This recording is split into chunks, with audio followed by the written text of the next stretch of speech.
ce visuel. Vous pourrez aussi aller bien sûr un peu plus tard, télécharger.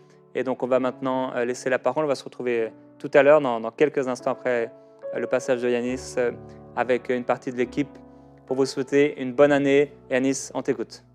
Bientôt l'année 2022 commence et je veux te demander comment ça s'est passé pour toi. Qu'est-ce que tu as fait en 2021 ? Qu'est-ce que tu as fait ? Est-ce que tu as fait n'importe quoi avec ta vie ? Est-ce que tu t'es revêtu de ce manteau sale qui t'enveloppe si facilement, le manteau du péché ? C'est un manteau que tu prends tous les jours sur toi. Ce manteau, il ne te va pas, il ne te convient pas, mais tu le portes quand même. Ce manteau, ce n'est pas le manteau que Dieu veut voir te porter.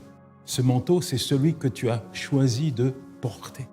Ce manteau, il te colle à la peau. Tu as essayé de plusieurs manières de le mettre à la poubelle, mais tu n'y arrives pas. En fait, ce manteau, il est sale. Ce manteau, il te dégoûte, il t'écœure. Ce manteau, personne ne veut le voir parce qu'il sent mauvais. Il sent mauvais. Toi-même, tu n'arrives pas à sentir son odeur, tellement il te répugne. Mais tu le portes quand même. Comment il s'appelle ce manteau ? C'est quoi le manteau que tu portes ? C'est quoi le péché qui te colle à la peau ? C'est quoi ? Quel est le manteau que tu portes chaque jour à bout de bras ? Quel est le manteau qui permet au diable de te détruire ? Quel est le manteau que tu portes actuellement ? Tu penses que tu vas pouvoir monter les marches du Festival de Cannes avec ce manteau ? Eh bien, tu as raison. Tu peux monter les marches du Festival de Cannes. Tu peux rentrer dans n'importe quel endroit avec ce manteau. Sur la terre, tu peux aller partout. Dans des boîtes de nuit. Tu peux aller dans des restaurants, dans des bars. Tu peux aller dans des hôtels. Tu peux aller dans des salles de sport. Tu peux aller dans des choses où il se passe des choses pas belles. Tu peux aller partout avec ce manteau. On va te laisser passer. Tu sais pourquoi ? Parce que le monde gît sous la puissance du malin. Et c'est le diable qui veut que tu portes ce manteau. Et il y a une chose que tu dois savoir, c'est que ce manteau ne te permettra jamais d'entrer dans le royaume de Dieu. Le péché n'entre pas dans le royaume de Dieu. Et je t'assure qu'il faut que tu te débarrasses de ce manteau si tu veux rentrer dans le royaume de Dieu. Parce qu'il y a un prix.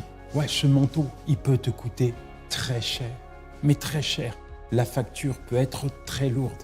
Romains 6, verset 23, il est dit « Le salaire du péché, c'est la mort, mais le don gratuit de Dieu, c'est la vie éternelle en Jésus-Christ. » Il y a une rétribution, il y a un salaire au péché, c'est la mort.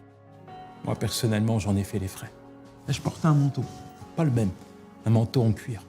Je me disais, ce manteau-là, il est tellement bien rembourré, tellement solide, le cuir est tellement épais. C'est un vrai gilet pare-balles, ce manteau. Pourtant, un soir, en pleine nuit, boum, boum, boum, j'ai pris 3 coups de couteau. Quand j'ai vu le gars sortir sa lame, je me suis dit, jamais sa lame va pouvoir traverser le manteau.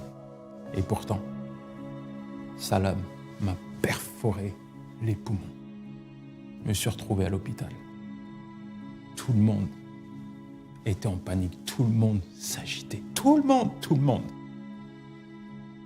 Et alors qu'on devait m'opérer en urgence, que le médecin est devant moi, le visage blême, je lui pose une question. Docteur, est-ce que je vais vivre ? Est-ce que je vais vivre ? Il n'a pas pu me répondre. Il n'a pas pu rassurer mon cœur. Il n'a pas pu me dire une parole pour me réconforter. Il ne m'a rien dit. Et là, sur ce brancard, j'ai entendu une voix audible, une voix claire qui m'a dit « Tu vivras. C'était la voix de Dieu. Oui, cette nuit-là, Dieu m'a gardé en vie. Il m'a sauvé la vie. Il y a 2 options, la mort ou la vie, le péché ou la grâce. Le désir de Dieu, c'est que tu fasses le bon choix, que tu choisisses la vie, que tu choisisses son amour, que tu choisisses de venir à lui. Alors peut-être que tu vas me dire, Yanis, moi, j'ai déjà essayé de me débarrasser de ce manteau. Je n'y arrive pas. J'arrive pas à m'en défaire.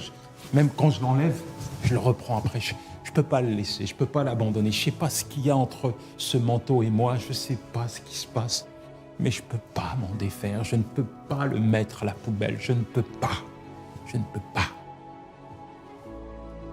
C'est une bonne déduction. Tu m'entends? Ta déduction, ta conclusion, elle est bonne. Elle est bonne parce que tu n'as pas la force de te débarrasser de ce manteau. Tu ne peux pas te débarrasser de ce manteau que le diable a déposé sur toi. Seul Christ peut t'en débarrasser. Seul Christ peut te revêtir d'un nouveau manteau. Comment? Tu as juste à l'accepter. Tu as juste à lui dire, Seigneur, je me repens, je me repens, je me repens. J'abandonne mon péché. Je ne veux plus de ce manteau, je ne veux plus le porter, j'en peux plus, Seigneur. Prends-le, Seigneur. Et tu sais quoi? Il va le prendre. Il va le prendre. Il va le prendre. Et il va te donner un nouveau manteau. Il va te revêtir de sa justice, de son pardon. Il va faire de toi un homme nouveau. La Bible dit dans 2 Corinthiens 5, verset 17, « Si quelqu'un est en Christ, c'est une nouvelle créature. Les choses anciennes, elles sont passées. Voici, toutes choses sont devenues nouvelles. » Ça, c'est possible. C'est le miracle que Jésus-Christ opère dans la vie d'un homme qui se confie à lui. Alors maintenant, toi, qui veux revêtir l'homme nouveau, maintenant, toi, qui veux devenir cette nouvelle personne créée par Christ, maintenant, toi, qui veux accepter Jésus-Christ comme ton Seigneur et ton Sauveur, maintenant, je veux te donner l'occasion de le faire. Je veux te donner l'occasion de lui dire, oui, Seigneur, me voici, débarrasse-moi de ce manteau. Je me repens devant toi. Si tel est le cas, si tel est ton désir, alors fais avec moi cette prière. Dis-lui, Seigneur, me voici. Me voici à présent devant toi. Je suis convaincu de ton amour. Je suis convaincu de ton amour. Je suis convaincu que tu as donné ta vie en rançon pour mes péchés. C'est pourquoi je veux te demander pardon. C'est pourquoi je veux te dire, Seigneur, je me repens, je me repens, je me repens de mes péchés. Je les abandonne maintenant et je prends ta main. Oui, Seigneur, je veux te dire que je veux m'engager à te suivre pour le restant de mes jours. Amen, amen, et amen, et amen. Et toi qui as fait cette prière, toi qui as dit oui à Jésus, je veux maintenant invoquer Dieu en ta faveur. Seigneur, merci pour ton enfant.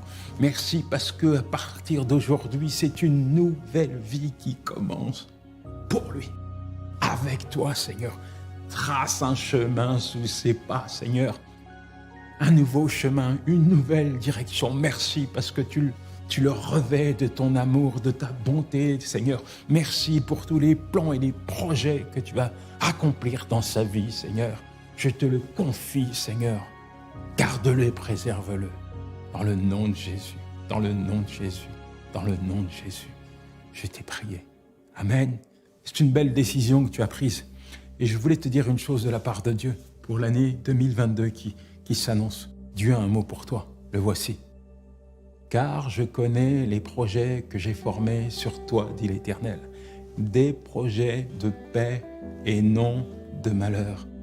Car mon désir est de te donner un avenir et de l'espérance. Jérémie 29, verset 11.